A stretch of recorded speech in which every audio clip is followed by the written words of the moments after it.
Hey everyone, welcome back to our channel. If you're new here, please subscribe. I'd really love that. If you're returning, how you doing? All right, we're going to be talking about the Keystone pipeline and what just happened.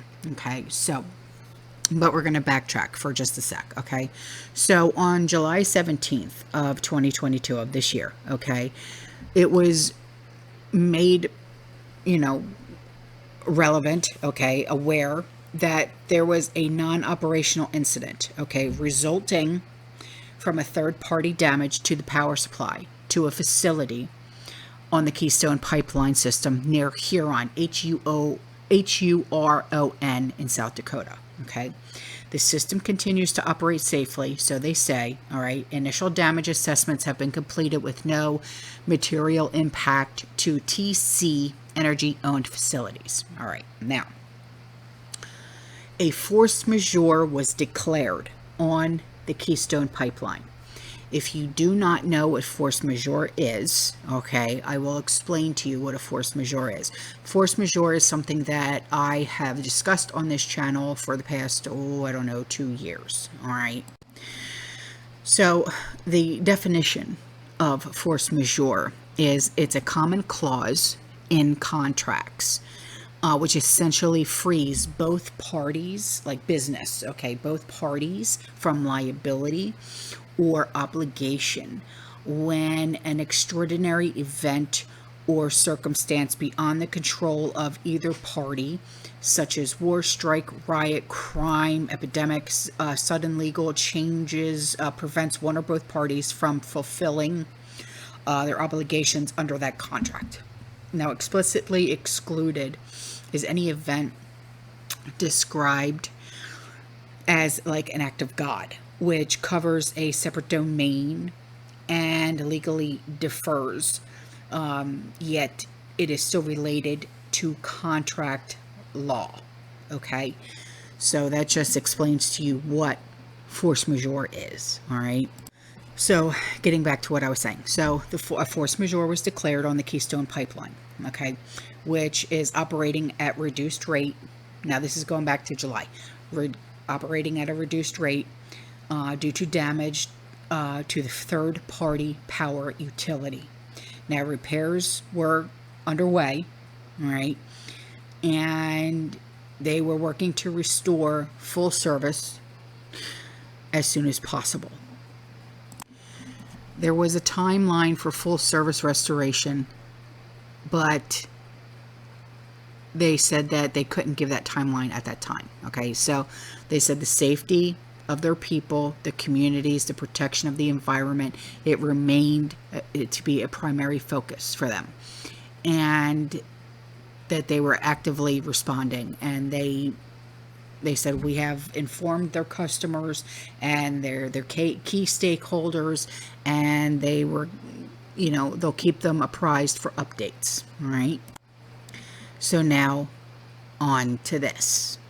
An urgent federal investigation is underway into a Keystone pipeline rupture that spilled nearly 600,000 gallons of oil into a Kansas creek on Wednesday. Emergency crews scrambling to clean up what's now the nation's largest on-land spill in nearly a decade. A diesel-type smell. It's in the immediate area. The pipeline was forced to shut down. Trying to assess what all the damages are and the implications. Transportation Secretary Pete Buttigieg saying his agency is closely monitoring and investigating the Keystone pipeline leak. The spill raising questions from environmentalists about whether the pipeline operator, TC Energy, should keep a federal permit that allowed the pressure inside parts of the Keystone system to exceed the typical maximum permitted levels. What high pressure does to a pipeline is it really finds the weakest point and will, if it's high enough, could rupture from that point. But there are a lot of other potential causes for a pipeline to fail. So, as you know, the Keystone pipeline, it ruptured. It ruptured in Kansas, and it dumped enough oil to fill an Olympic-sized pool, okay? Now, the oil spill will take experts days to clean up, okay? The pipeline was shut down to clean up the spill, okay? Now, the cause of the spill is under investigation.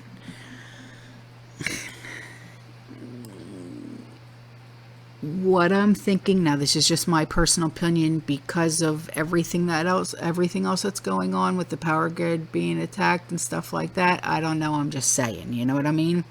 So there was a ruptured pipe that dumped enough oil into the northeastern Kansas Creek to nearly fill Olympic-sized swimming pool, becoming the largest onshore crude pipeline spill in 9 years. And it surpassed all the previous ones on the same pipeline system combined. Okay, and this is all according to federal data. Now, the Keystone pipeline spill in a creek running through rural pasture land in Washington County. This is about 150 miles northwest of Kansas City. It also was the biggest in the system's history. So the operator, which is the Canada-based TC Energy that I was just talking about with the force majeure, okay, said that the pipeline that runs from Canada to Oklahoma lost 14,000 barrels, or 588,000 gallons. So the spill, which obviously raised questions for environmentalists and safety advocates about whether TC Energy should keep a federal government permit that has allowed the pressure inside parts of its Keystone system, including the stretch through Kansas, to exceed the typical maximum permitted levels, with Congress facing a potential debate on reauthorizing regulatory programs. The chair of a House subcommittee on a pipeline safety took note of the spill. So the U.S. Government Accountability Office report last year said that there had been 22 previous spills along the Keystone system since it began operating in 2010, and most of them were on the TC Energy property and fewer than 20 barrels. But the total from those 22 events was less than 12,000 barrels. So, you know, this is a big one, all right? So I just wanted to let you guys know, all right, what I found, and that's it, okay? If I hear any more, I'll let you guys know, okay? All right, I appreciate you guys. You stay safe, you stay positive, you keep prepping, and as always, fearless. Ciao.